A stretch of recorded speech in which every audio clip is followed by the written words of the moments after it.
خبر كان صادم لكتير من الناس سواء داخل الوسط الفني أو خارج الوسط الفني بوفاة الفنان أحمد عامر.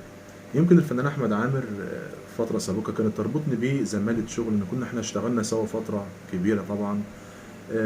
من حوالي مثلا 13 سنة و14 سنة أنا كنت بعزف والراجل كان بيطلع يغني، وربطتنا ببعض يعني علاقة شغل. ما شفتش منه غير كل خير بصراحة. لحد ما أنا طبعا بطلت المجال، يمكن بقالي 9 سنوات بطلت المجال، ولكن سيرة الراجل طيبة، يعني بنسمع سيرته دايما بالخير وسيرته طيبة بين أصدقائه في الوسط الفني وخارج الوسط الفني. ولكن الغريب والعجيب والمثير للجدل يمكن من امبارح لحد النهارده كمية الناس اللي بتخرج ومفكرة نفسها انها لا تحاسب البشر. واحد طالع يقول انا هنشر اغانيه عشان ادخله النار، واحد تاني يقول انا مش همسح الاغاني بتاعته، انا هسيبها وابعتها لغيري، وده وده وده وده يتكلم. يا جماعة انتوا مش هتحاسبوا البشر، ربنا سبحانه وتعالى هو اللي بيحاسب.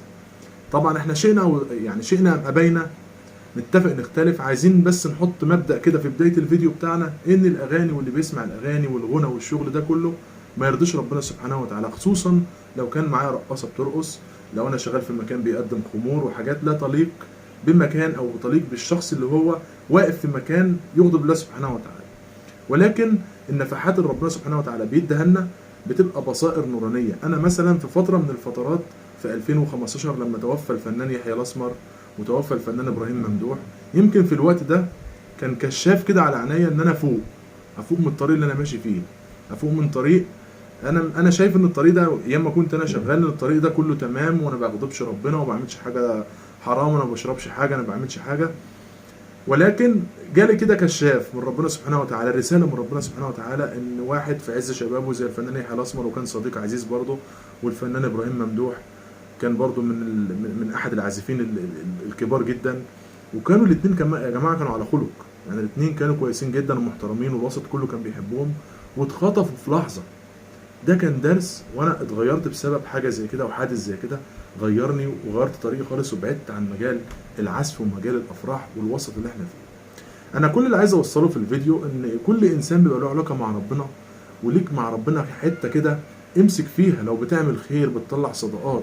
ولكن عايز اقول لك ان الصدقه لازم تكون من مال حلال، ان الصدقه اللي بتخرج لازم تكون من مال حلال، وان مفيش حد بيحاسب حد، اللي بيحاسب العباد ربنا سبحانه وتعالى. اوعى تقول فلان ده هيدخل النار وفلان ده هيخش الجنه، مفاتيح الجنه والنار بايد ربنا سبحانه وتعالى. لان انت لو قلت فلان ده هيدخل النار وانا بقى بصلي وكويس وادخل الجنه، ربنا سبحانه وتعالى يغفر له بسبب عمل صغير ويدخلك انت النار ويحاسبك حساب عسير.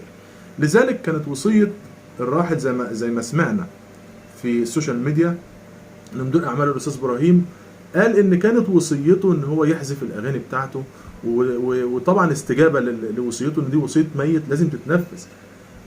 بعض الفنانين المقربين ليه مسحوا الدوتات اللي كانت معموله مع الفنان احمد عامر.